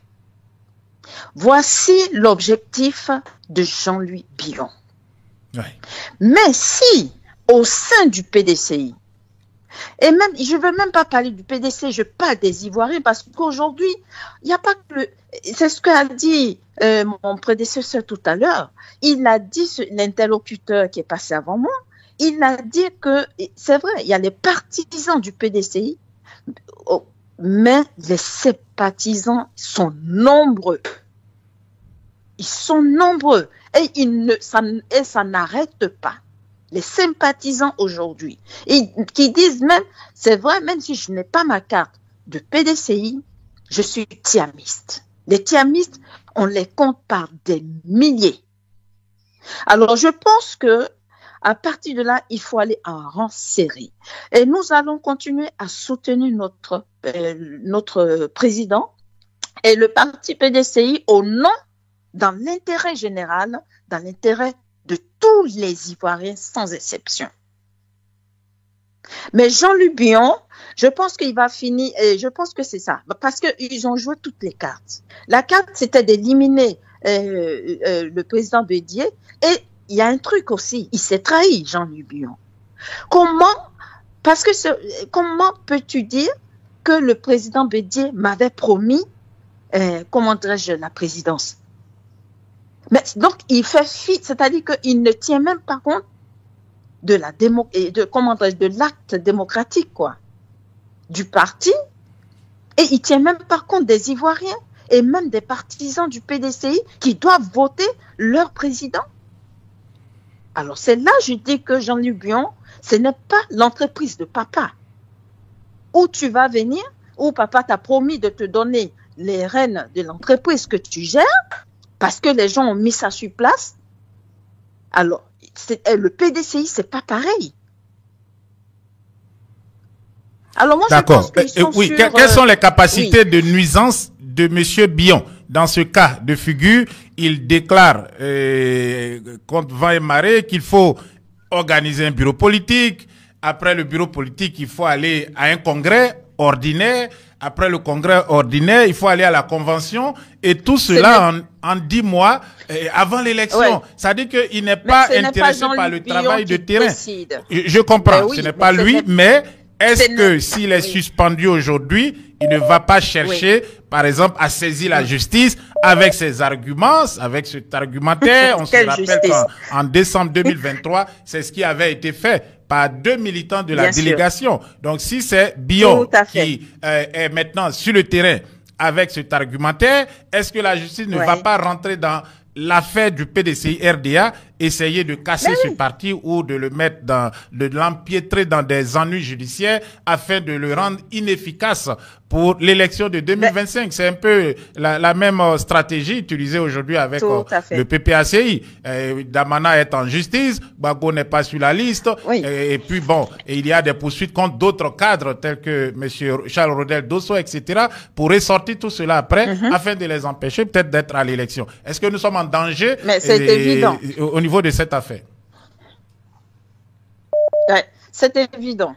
Et il faut aussi noter, ce qu'il faut faire remarquer aussi, c'est que depuis que le président Tidjane Thiam a décidé de se lancer dans les choses, de se lancer, eh ben, il a eu que des bâtons dans les roues dès le premier jour, en empêchant le Congrès. Et aujourd'hui, c'est Jean-Louis Billon, parce qu'ils n'ont pas réussi à le faire, et parce que lui aussi s'est pas laissé faire. Et en tout cas, moi, je pense qu'il faut quand même faire confiance au président Tidjane Thiam. Parce que c'est pas quelqu'un non plus qui se laisse faire, hein. Jean-Luc Billon, ok. Moi, c'est pas quelqu'un qui se laisse faire. Moi, je pense qu'il a encore plus. C'est-à-dire qu'on lui donne plus de force lorsqu'il a des obstacles. C'est là même qu'il montre qui est, voilà. Moi, j'ai pas d'inquiétude pour le président Tidjane Thiam. C'est vrai, il faut juste qu'il fasse attention, puisque nous sommes dans un panier de crabes où les gens s'empoisonnent. Voilà. Ouais. Et aujourd'hui, il est dans le collimateur de choses à Dominique Folorou et de Ouattara, et maintenant leur envoyer Billon. Et sans compter, il ne faut pas qu'on oublie non plus Guy Kaoué, parce que Guy Kaoué et Billon sont ensemble. Il faut dire les choses. Voilà. Comme ça, au moins, on les a à l'œil. Si quelque chose arrive à un orteil, à un cheveu du président Tidjane Thiam, on sait d'où ça vient. Voilà. Au moins, on le sait. Alors, moi, je pense que, par rapport à ça, frère Isaac, je pense que le président Tidjane Thiam, lui aussi, il se prépare en conséquence de tout ce qui pourrait arriver. C'est quelqu'un qui anticipe. On peut pas être à la tête des choses, d'une multinationale, d'une grande compagnie multinationale, et diriger même des blancs, et puis venir s'asseoir là pour laisser des petits comme ça là venir te mettre les bâtons dans les roues. Non, je pense qu'il va prendre, il sait anticiper, et je pense qu'il va prendre ses dispositions par rapport à ça. Mais seulement, il va falloir aussi que les partisans et les sympathisants aussi se préparent à tout ça pour réagir si au cas où il y aurait un problème, pour ne pas laisser que le président Tidjane Thiam faire tout le boulot. Il faut que les Ivoiriens également se mobilisent, parce qu'il est en train de se battre pour tout, je dis bien pour tous les Ivoiriens. Même ceux qui ne sont pas d'accord avec lui, il se bat pour eux. Ça, il faut qu'ils se mettent ça dans la tête. Maintenant, je vais venir sur... donc, concernant la convocation, on en a fini et on attend maintenant la suite. Voilà, pour le bas, voilà. On parle de la convocation. Donc, on vous redonnera la parole peut-être tout à l'heure. Donc, on va rester au standard pour prendre encore des avis. Voilà, prendre des avis donc sur le sujet donc qui nous intéresse ce soir, qui est la convocation de Jean-Louis Billon par le Conseil de discipline au PDCI RDA. Bonsoir, bienvenue. Vous êtes en direct. Je le rappelle, il y avait le titre. Oui, veuillez s'il vous plaît couper le son. Oui, allô, éloignez-vous de la télé. Le temps de votre intervention, s'il vous plaît. D'accord. Ok, d'accord. Merci, monsieur Isaac. Bonsoir, monsieur Isaac. Oui. Bonsoir, chef frère. Bienvenue.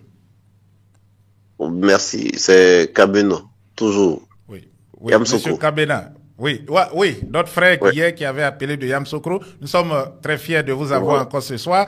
Alors, la nouvelle est tombée ce soir. Donc, le bureau, ou du moins le conseil de discipline, saisit donc ou convoque monsieur Billon. Le conseil de discipline avait été saisi un peu plus tôt. Donc, ce conseil convoque monsieur Jean-Louis Billon.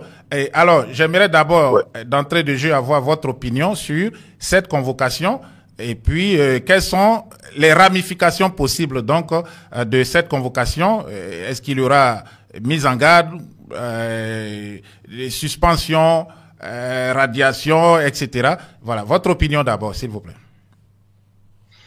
Donc, d'accord, merci bien, cher frère Isaac.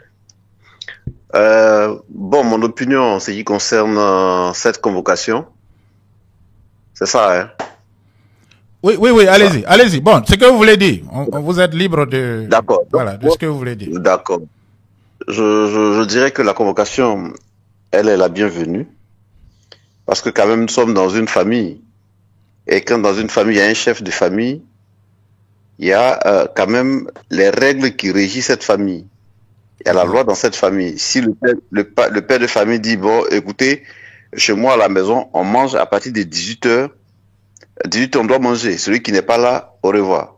Chez moi à la maison, celui qui rentre après 21h, il ne rentre pas chez moi. Et ça, c'est les règles de la famille. Celui qui ne respecte pas, il subit la loi. Et moi, je pense que c'est la même chose qui doit se passer au niveau du PDCI. Il y a quand même des statuts, comme le texte l'a dit, hein, la convocation. Je crois, la première phrase dit qu'on a vu les statuts et règlements du, je crois bien si j'ai bien suivi. Oui, de l'article, il parle donc de l'article 90 que M. Billon, qui a été porte-parole du parti, doit quand même connaître. Il parle donc de certains points de l'article 90, voilà. On va voir ensemble. Du PDCI RDA, voilà. Oui. Et vu aussi le rapport du 8e congrès du extraordinaire du 22 décembre, voilà. Et à ce congrès, Dieu merci que nous étions à ce congrès. À ce congrès même, nous avons eu la chance même de prendre des images avec Monsieur Billon lui-même. Et bon, on était quand même heureux de savoir que Monsieur Billon avait quand même changé d'avis, qu'il a eu congrès et tout et tout. Mais nous, on est surpris aujourd'hui de ce comportement un peu, j'allais dire, versatile. Qu'est-ce que c'est réellement? Quel est le vrai problème? Est-ce que, comme vous le dites, est-ce qu'il est manipulé? Ou bien il le fait de lui-même? Ou bien c'est un jeu politique pour peut-être faire croire aux autres qu'il n'est pas avec le PDCI? Bon, toutes ces questions, on se les pose. On se les pose. Et voilà que hier encore, il vient à la maison du parti au moment où il sait qu'il n'y a personne. Vous comprenez? Bon, il est venu. Qu'est-ce qu'il est venu? C'est pourquoi? Et comme je vous disais hier, quand le chat est paresseux, il vous dira toujours qu'il est mordu par la souris. Et donc, vous venez là, vous savez que vous ne pouvez pas trouver quand même les autorités, les responsables, les personnes, les ressources que vous devez rentrer. Il y a problème. Donc, s'il est manipulé, alors qu'il se ressaisisse, parce que c'est un grand monsieur, il gère une grosse structure. Aujourd'hui, je ne crois pas que lui, en tant que PDG de sa structure, son frère Pierre Billon va venir prendre des décisions à sa place et il sera content. Je ne crois pas. Et moi, je pense que lui, M. Billon, qui est un homme responsable, qu'on respecte beaucoup, doit quand même se ranger dans une logique du PDCI RDA. Permettre au PDCI RDA d'aller avancer afin d'obtenir ce que nous cherchons tous. Ça, c'est de deux. Moi, je n'ai pas peur par rapport à votre question tout à l'heure de savoir est-ce que il n'aura pas après à tenter à la justice. Moi, ça me fait pas peur parce que tout à l'heure, Dieu merci, vous avez montré des images, des t-shirts qui portent lui-même son effigie. Et quand vous regardez bien, il y a un logo là-dessus. Oui, JLB. Oui, bien. Voilà. Ouais, il y a le JLB, mais il y a même l'autre côté du t-shirt. Oui, y a avec le drapeau de la Côte d'Ivoire. Voilà, le drapeau ivoirien, ce ne sont pas les armoiries, les attributs du PDCI RDA. Donc, il se présente comme un candidat pro-Côte d'Ivoire. Un candidat indépendant. Voilà. Merci pour l'image que vous nous donnez. Merci. Et donc, vous voyez que là, il ne peut pas, parce que si vous attendez, vous envoyez le PDCI au tribunal et que on vous présente vous-même ça là, vous allez expliquer pourquoi ça. Parce que si vous voulez être candidat du PDCI et que vous-même déjà, vous avez déjà choisi des logos, ça veut dire que déjà, vous avez un plan dans la tête. Et vous ne partez pas au nom du PDCI, mais vous partez à votre nom personnel. Comme l'a fait, en son temps, le frère Kakabé. Ouais. Qui est parti avec, je sais pas un logo bizarre quelque part avec sa couleur violet. Rose. Voilà. Voilà. Voilà. Donc, voilà. En fait, lui, ce qui me gêne un peu, c'est qu'il utilise les couleurs du PDCI. C'est tout. C'est ce qui me gêne un peu. C'est les couleurs du PDCI qu'il utilise. Et puis, je crois, dans le JLB, là, on dirait qu'il y a la carte du PDCI qui est à l'intérieur, un truc comme ça. Je vois pas trop bien, mais voilà. En fait, je voilà, dis pour, par exemple, rester sur la même question et résumer un peu, est-ce que vous avez l'impression qu'au PDCI, il y a eu un laisser-aller? Le logo du PDCI se trouve dans celui du RDR, qui crée de force un parti politique, RHDP, avec donc les armoiries du PDCI. Jean-Louis Bion peut narguer le PDCI depuis Dabakala au sein de la maison du parti, de la maison du PDCI, et puis il utilise les armoiries du PDCI, le pagne PDCI, pour annoncer sa candidature à l'élection présidentielle. On a ces t-shirts, ce sont des choses qu'on a retrouvées sur les pages de M. Bion. Voilà, je ne suis pas allé les fabriquer moi-même. Donc, voici ce qui est préparé. Il y a une rencontre qui est même prévue à Paris le 21 décembre prochain. Est-ce que le PDCI a pêché par, je peux dire, trop de bonne volonté, de dialogue, un excès de dialogue, et ce qui est en train aujourd'hui peut-être de faire croire à tout le monde qu'on peut se lever et puis poser les actes qu'on veut parce qu'il n'y aura pas de conséquences? Oui, je dirais oui, mais en même temps non. Je dirais oui, il y a une légèreté, mais en même temps je dirais non. Une légèreté parce que le PDCI, n'a rien fait, mais non, parce qu'au Nord, où vous savez tout comme moi, on nous a fait tous croire que le Nord est acquis à la cause comment on appelle, du RDR. Et donc, aller au Nord, voilà, aller au Nord, c'est quand même un peu risqué. Vous ne pouvez pas aller à Dabakala, aller au moment où il est en train de faire, parce que c'est quand il a fait que tout le monde a su que c'était avec tout l'arsenal du PDCI qu'il allait pour faire son lancement de campagne, de candidature. Et donc là, je dirais que le PDCI n'a pas été léger, seulement que on ne pouvait pas prendre ce risque d'aller jusque là. Mais aujourd'hui, je dirais Dieu merci avec notre secrétaire exécutif chargé de la mobilisation, que je salue au passage, l'honorable Gaofoué, qui a fait le tour du Nord et qui nous a fait savoir que le Nord même attendait le PDCI. Vous voyez, le Nord attend le PDCI. Donc aujourd'hui, ça veut dire qu'aujourd'hui, on peut aller au Nord comme on le faisait par le passé. Le PDCI peut aller au Nord. Parce qu'avant, c'est vrai, nous on partait au Nord, mais on partait pas en tant que PDCI. On partait en tant que citoyen. Et donc lui, il a fait ça parce qu'il savait que là-bas, personne ne va arriver. Mais en même temps qu'il fait ça, est-ce qu'il se pose lui-même des questions? Parce que, monsieur Kofi, il faudrait qu'on soit réaliste. Vous avez coaché un candidat. Oui. Avec les fusils PDCI, tout. Et à la fin, vous en sortez avec 26 voix. 26 voix, exactement. C'est quand même un peu... C'est paradoxal. Avec les milliards dont il dispose et les possibilités qu'il peut aussi qu'il peut déployer pour aider ces populations. Bon, est-ce que réellement c'est quelqu'un qui est populaire dans sa région? Est-ce qu'il travaille réellement pour le parti? Je vous réponds tout de suite parce qu'on a des amis aussi qui viennent de chez lui, qui le connaissent bien. Et qui disent que c'est un monsieur, excusez-moi du terme, qui est foncièrement méchant. Oui. Son père a fait des réalisations là-bas. Oui. Voilà. Son père a fait des réalisations là-bas qui pouvaient permettre à la jeunesse, sinon à la population de là-bas, de travailler.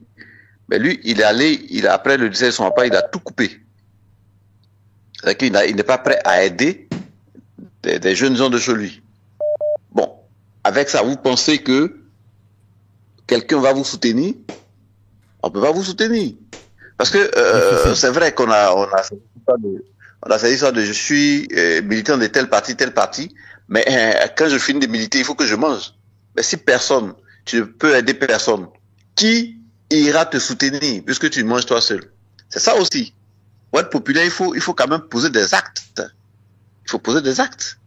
Et donc, voilà un peu les actions qui font que ce monsieur, moi sincèrement, il me fait pas peur, honnêtement. C'est vrai que c'est un monsieur que je connais bien, il était à la chambre du commerce, c'est vrai.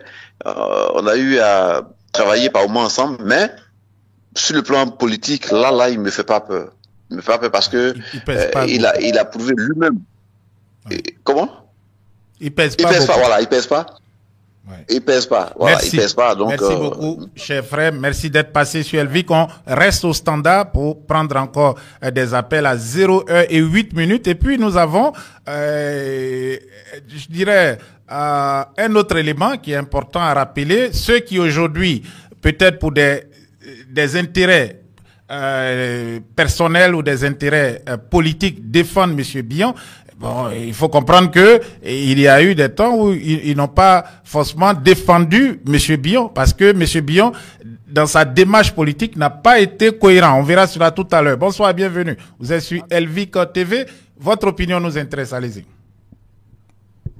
Bonsoir, Isaac. Oui. Comment dirais-je? Bonsoir, cher frère. Bienvenue. Ça fait longtemps, mais je voulais rebondir sur le sujet. Je pense que en termes de capacité de nuisance, oui, il a une certaine capacité de nuisance. Soyons-en conscients. Et je pense aussi que c'est pour cela que le PDCI-RDA s'est donné le temps de rassembler des éléments, de suivre une certaine procédure avant de l'interpeller, avant de l'entendre, avant de tout clarifier et finalement, probablement, de prendre une décision courageuse, c'est-à-dire, s'il y a lieu, de le bannir.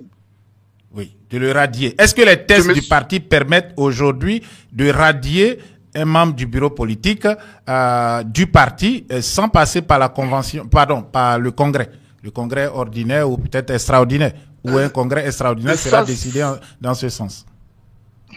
Ça, c'est une bonne question. Je ne saurais te le dire. Cependant, ce que ça va donner comme signal, ça va soit décourager d'autres membres, d'autres militants du PDCI qui pourraient envisager ce chemin, ou à la limite, il pourrait même avoir une suspension. Est-ce que tu me suis? Mais c'est un message clair. C'est un message clair qu'on envoie à tout le monde. C'est un signal assez fort pour dire simplement que oui, nous voulons aller ensemble, nous voulons s'assurer de la victoire, mais les brebis galeuses ou tous ceux qui vont jouer, qui vont ramer à contre-courant ou qui vont jouer contre les intérêts, comment on appelle ça, du parti, on va devoir prendre certaines décisions. Quitte à donner une image de ces brebis galeuses ou de ces personnes qui peuvent nuire aux intérêts et à l'union du parti. Et je pense que actuellement c'est la bonne approche. Quand j'ai fini de dire ça, tu sais, en termes de nuisance et en termes de défis, on aura beaucoup de défis. Que ce soit des défis endogènes, que ce soit des défis exogènes. Les défis, on en aura. Aujourd'hui, si tu regardes le parti au pouvoir qui ne parle pas, peut-être qu'ils n'ont pas encore trouvé la meilleure stratégie pour affaiblir les opposants sérieux avant que, par exemple, Ado ne se prononce. Un exemple simple. Tu me suis? Ils regardent le paysage, ils donnent des coups à gauche, à droite, ils essaient des choses jusqu'à ce que il y ait, comment on appelle ça, un message de leur part, une décision de leur part pour dire, OK, soit Ado part en compétition contre vents et marées, ou ce sera, par exemple, son vice-président. Mais aujourd'hui, ils ne parlent pas parce que on voit un Tidiam Thiam qui est en puissance, en force, qui a ses militants qui sont excités, qui sont motivés, qui sont unis, qui sont ensemble, qui font un bon travail de terrain et tout ça. On voit Tidiam Thiam à l'international en train aussi d'activer tous les réseaux qu'il a pour dire, OK, peut-être qu'il n'aura pas de parti pris, mais si on va à ces élections, il faudrait que ces élections soient à la limite peut-être apaisées et que le meilleur gagne. Tu me suis? Et donc, ce sont des choses comme ça que le RDR regarde. Ce sont des choses ils sont en train d'étudier, d'analyser le terrain politique. Oui. C'est ça. Donc, en fait, c'est tout ça qui fait qu'ils ne peuvent pas se prononcer. Parce que actuellement, le PDCI est plus fort que jamais. Le PDCI n'est pas affaibli. Tu me suis? Même le PDCI est en puissance. Est aussi fort. Oui. Le PDCI est en puissance. Même le PPRCI est en puissance. Comment on appelle ça? Le seul hic, c'est que Laurent Gbagbo n'a pas encore son nom sur la liste et c'est sur ça qu'il joue. Parce que derrière, à la limite, je me dis idéalement, il aurait bien voulu que tout le monde s'affaisse et lui permette de faire un 4e mandat. Parce que je te l'aurais dit, son objectif, c'est de mourir au pouvoir. Au pouvoir, voilà, pour éviter la justice. Et oui. Voilà, pour éviter la justice, pour éviter toutes les humiliations, toutes les frustrations par rapport à toutes les actions qui sont posées. Est-ce que tu vois? Ouais. Donc, comment je regarde ça? Je me dis, tu sais quoi? Les nuisances, on en aura. Les défis, on en aura, à l'interne comme à l'externe. Mais guess what? Tant que c'est une équipe de bosseurs, une équipe unie, tant que les gens sont autour de Tidiam Thiam, je pense que on y arrivera. On va combattre jusqu'aux élections, jusqu'à remporter cette victoire. Et c'est ce qu'il faut avoir en tête. Et c'était un peu mon rebondissement. Cela fait très longtemps que je n'ai pas participé à l'émission et tout. Mais je voulais quand même mais vous nous suivez. Te rassurer. Oui, non seulement j'y participe à ma façon, et je voulais aussi rassurer ceux qui nous écoutent que nous sommes sur le bon chemin et que ça sera une bataille de longue haleine sur tous les fronts jusqu'à ce qu'on remporte ces élections au soir du 30 octobre 2025. Merci beaucoup, le doyen, merci. Et une chose est sûre, vous étiez avec nous en 2020. Il a manqué quelque chose, c'était le leadership. Et ce leadership devait venir de personnes telles que Papitou, comme je l'appelle, comme je l'ai baptisé, et que je vais l'appeler. Quand je dis Papitou, vous savez un peu de qui je parle. Bébé gâté qui veut toujours avoir son cadeau à côté.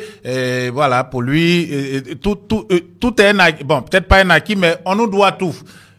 John Kennedy disait que chacun se pose cette question, que puis-je faire pour mon pays? Et voilà, et surtout, le président Félix Houphouët-Boigny, qui est notre mentor, disait « Ai-je fait ce que je devais faire pour mon pays ?» On peut mettre ces deux citations ensemble et créer, je peux dire, le citoyen nouveau de ce 21e siècle, ce que nous essayons bien sûr de faire. Alors, que se passe-t-il? On a un monsieur qui a tout eu sur un plateau d'or. Depuis son enfance, il n'a jamais souffert, car ils ont bénéficié des largesses de la République, du PDCI RDA, avoir une entreprise qui était dans l'immobilier, en même temps dans l'agriculture, les deux secteurs qui étaient naturellement en croissance à l'indépendance, parce que un pays, il faut le construire, les gens doivent manger et dormir. C'était les deux secteurs. Son père a été visionnaire, il a investi dans ces deux secteurs et ça a rendu la famille très riche. Ensuite, on a réparti les avoirs, mais la chose qui est quand même intéressante, c'est que ils n'ont jamais eu réellement à faire face à des challenges. Même dans les affaires, ils ont eu des monopoles, etc. Mais monsieur pense que le monde des affaires, sans concurrent, avec des monopoles, c'est la même chose qu'en politique. Surtout à un moment où le pays est en lambeaux, les populations souffrent. Il faut être compréhensif, souvent faire fi de ses ambitions et puis accompagner la majorité. Parce que c'est la majorité qui gagne. Mais non, M. Billon, depuis 2023, depuis la mort du président Bédié, a commencé à réclamer un cadeau que le président Bédié lui aurait promis. C'est-à-dire le parti, ou au moins la candidature à la présidence de la République pour le compte du PDCI RDA. On devait faire de lui quelqu'un d'important dans le pays et il peut marchander ça pour gagner plus d'argent. En fait, c'est ça. S'enrichir toujours plus. Depuis la mort du président Bédié, qu'il a qualifié d'un parrain, il ne fait qu'attaquer ceux qui viennent, qui font l'effort sans souvent même être rémunérés. Il ne fait que les attaquer, il les traite de tous les noms d'oiseaux et il travaille contre le PDCI. Il est libre d'être candidat, il faut le rappeler. Il peut aller créer son parti, il peut créer son mouvement. Assalé Timoko a créé son mouvement ADC il y a de cela quelques jours à Yamoussoukro. Il sera candidat à l'élection présidentielle, c'est de bonne guerre. Mais pourquoi M. Billon veut forcément diviser le PDCI, avoir son morceau avant de partir? Pourquoi pas le RDR, puisque c'est là-bas qu'il a commencé à faire la politique? Et c'est ça le vrai problème aujourd'hui en Côte d'Ivoire. Donc, déjà en 2017, Steve Biko, que vous connaissez, parlait donc du cas de M. Bion. On va voir donc Steve Biko, pas celui de la Mauritanie qui a été emprisonné, enlevé en Mauritanie et emprisonné par le régime d'Abidjan, mais Fabrice Lago qui était sur le plateau de NCI. Donc, on va agrandir peut-être l'image pour pouvoir ensemble lire ce qu'il disait. Ça date de 2017. Donc, à cette époque, le 13 juillet 2017, Jean-Luc Bion est éjecté du gouvernement de la Côte d'Ivoire par Alassane Dramane Ouattara, mais surtout, il est chassé de son poste de président du conseil régional. Donc, Monsieur Steve Biko, qui est un des porte-parole du PPACI, il y a pas mal de militants du PPACI qui aujourd'hui soutiennent Bion parce que ça arrange leur affaire. Mais à l'époque, M. Steve Biko disait, sur le débarquement de Jean-Louis Bion, le RDA est parfaitement logique. Pour les élections municipales comme régionales, on élit une liste et non un individu, même s'il est tête de liste. Tu conduis une liste RDA, parlant donc de M. Bion, qui se fait élire et peu après, tu atterris au PDCI avec le titre de porte-parole adjoint. Il est tout à fait normal que la liste ne se reconnaisse plus en toi. C'est de l'escroquerie politique à la rigueur. Il n'avait qu'à être candidat PDCI, RDA ou RHDP. Voilà. Il a été élu en tant que RDA. Donc le RDA lui a donc enlevé le poste de président du conseil régional. Il avait gagné à l'époque 20 000 voix, soit 42,81% en tant que militant RDA. Peut-être qu'on peut voir en bas. Est-ce qu'on peut voir, voilà, le bas donc de la photo? On va voir là que c'est bien le logo du RDA. Donc, M. Bion était candidat RDA. Il a eu 20 000 voix, 20 542. Lorsqu'il passe donc au PDCI, son candidat n'a que 26 voix. Donc, on passe de 20 000 voix, 20 542 à 26 voix, ce qui veut dire que ce monsieur ne pèse absolument rien, ne représente rien dans sa circonscription, qui, je rappelle, est aussi la circonscription de son père, qui a fait fortune, immensement fortune, même en Côte d'Ivoire. Donc, il avait les possibilités donc d'investir donc dans cette région. Le père l'a fait, le fils n'a pas continué, et c'est ce que beaucoup de personnes donc déplorent à M. Bion pour ne pas le suivre aujourd'hui. Vous êtes sur Elvic TV, on va rester au standard. Voilà, je pense qu'on attend quelques appels. C'est ça?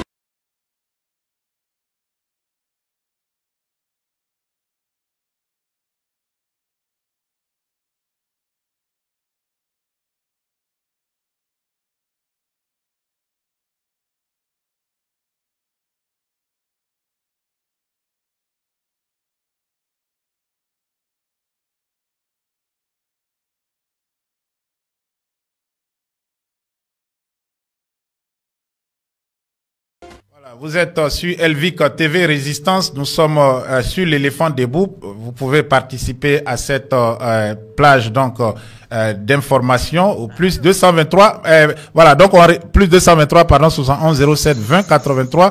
On retourne donc en France avec notre sœur, Madame. Voilà, je vous avais promis tout à l'heure. Donc rebondir sur les autres sujets. Merci de me reprendre. Oui, sur les. Voilà. Alors, je voudrais quand même rebondir sur l'article le matin concernant oui, les manigances en cours. Oui. Voilà, les manigances en cours. Moi, je pense qu'aujourd'hui, le PDCI et le président Tidjane Thiam, je pense que c'est tellement qu'il a pensé à ça, mais il va falloir renouveler en fait les délégations. Il faut réorganiser les délégations, renommer et nommer de nouvelles personnes à la tête de la délégation. Pourquoi des délégations? Pourquoi? Parce que ces délégations sont à la merci en fait de choses, comment dirais-je, de Gikawe, de Gikawe, puisque c'est le président à l'époque, le président Bédié avait laissé le champ libre à Gikawe de nommer les délégués. Tout à fait. Les délégués départementaux. Ouais. Surtout. C'est ça. Ouais. C'est ça. Et donc, aujourd'hui, ils doivent quelque chose à Gikawe. Donc, ce que Gikawe va leur dire, puisque pour pouvoir préserver leur poste, ce que Gikawe va leur dire. Et aujourd'hui, grâce à cela, Bion comment dirais-je, sourdoie tous ces délégués-là. Alors donc, je pense l'annonce dans cette chose dans ce journal ne fait que, voilà, il faut quand même prendre ça au sérieux et voir comment il faut réformer. On a un nouveau président. Donc, ce nouveau président a la latitude et est libre de restructurer complètement l'appareil, l'appareil du parti. C'est son droit le plus absolu. Voilà, il y a Madame Valérie Yapo, par exemple, Valérie Yapo, qui a organisé une conférence qui avait claqué la porte du PDCI RDA, tout simplement parce qu'on ne l'a pas reconduite dans son poste de délégué, je crois, d'Agboville, bon, en tout cas de cette région, donc de la Mé, et elle a basculé dans le camp de Monsieur Bion. Elle est aussi très proche de Monsieur Gikawe. Donc, on a des exemples comme ça. Tout à l'heure, sur le chat, quelqu'un nous disait qu'à Bangourou, il y a un groupe proche de Monsieur Bion qui sabote les actions du parti. On sent qu'il y a quand même, il n'y a pas assez je dirais, de rage, de vaincre, de haine au sein des délégations dans le pays, parce qu'on n'attend pas que le président se déplace dans une région. Je pense que c'est là. Oui. Est-ce qu'il ne travaille pas réellement contre le parti? Si. Ils le font et en la faveur de Jean-Luc Bion. C'est pour ça que Jean-Luc Bion est confiant. Il réclame à tue-tête, le bureau politique et le congrès et tout ça parce qu'ils se disent, on a les gens au niveau de ces instances. Oui. C'est les délégués qui votent, où ils ont leur mot à dire. Et puis, il y a les secrétaires de section aussi, et qui sont supervisés par les délégués. C'est bien ça. Alors, donc, je pense que tout ça doit être réorganisé, reformé. Et bien que le président Tidjane Thiam ait mis en place, nommé des hauts représentants, même s'ils sont au-dessus, ils ne voient pas forcément ce qui se passe sur le terrain et dans les détails. Or là, aujourd'hui, nous avons besoin... Allô, vous m'entendez? Oui, on vous entend, Ah oui, d'accord. Là, on a besoin, donc il faut vraiment au peigne fin, il faudrait les détails de A à Z, vraiment qu'on puisse vraiment veiller sur tous les détails. Et pour cela, il faut réorganiser, reformer donc les délégations, il faut renouveler les délégations, ainsi que les secrétaires de section. Et ça, c'est le droit le plus absolu du président du parti de le faire. Et on va couper court à toutes ces micmacs-là.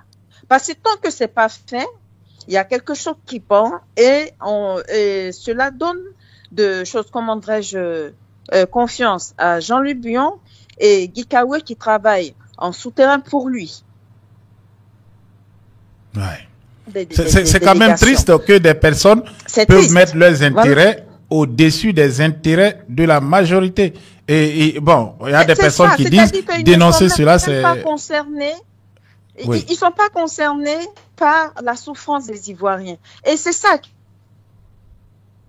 Ils ne sont pas concernés par la souffrance parce que tant qu'eux, ils peuvent manger matin, midi et soir, l'Ivoirien qui est à côté de lui, qui n'a même pas un centime, qui peut même pas se faire un repas dans la journée, ça, c'est pas leur problème.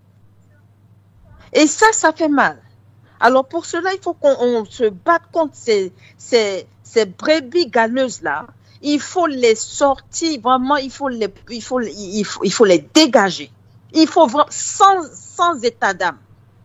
Au nom de l'intérêt national, au nom des Ivoiriens qui souffrent aujourd'hui en Côte d'Ivoire, il faut dégager toutes ces personnes-là. Parce qu'ils sont égoïstes et méchants. Et ils sont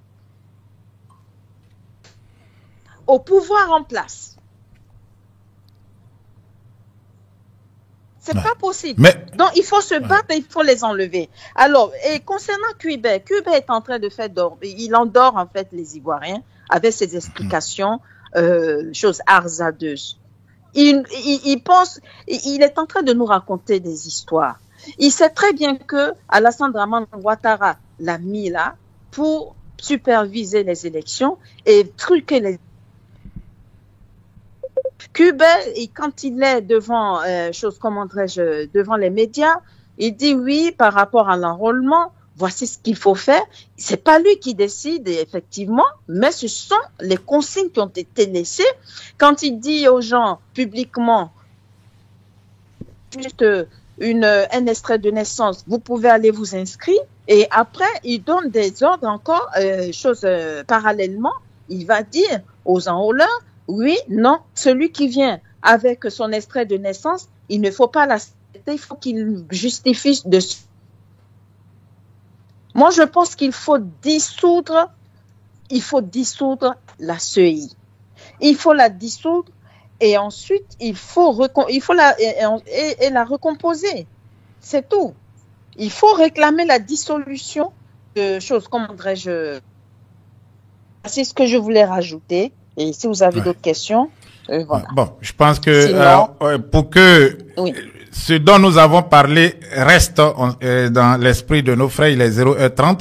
On va pas s'élargir sur plusieurs sujets. Nous allons rester là. Il est 0h30, 1h30 pour vous qui êtes dans l'Hexagone, qui nous suivez depuis la France.